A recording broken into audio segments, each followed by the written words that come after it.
Russell's viper, আতঙ্কের এক নাম।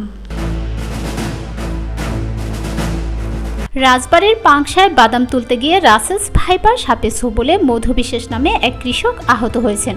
পরে সাপটিকে মেরে সাপ সহ হাসপাতালে উপস্থিত হন ওই কৃষক। শুক্রবার বেলা 11টার দিকে উপজেলার হাবাসপুর ইউনিয়নের চরআফরা এলাকায় পদ্মা নদীর চরে এই ঘটনা ঘটে। আহত মধুবিশ্বাস চরআফরা গ্রামের মৃত আক্কেল বিশ্বাসের ছেলে।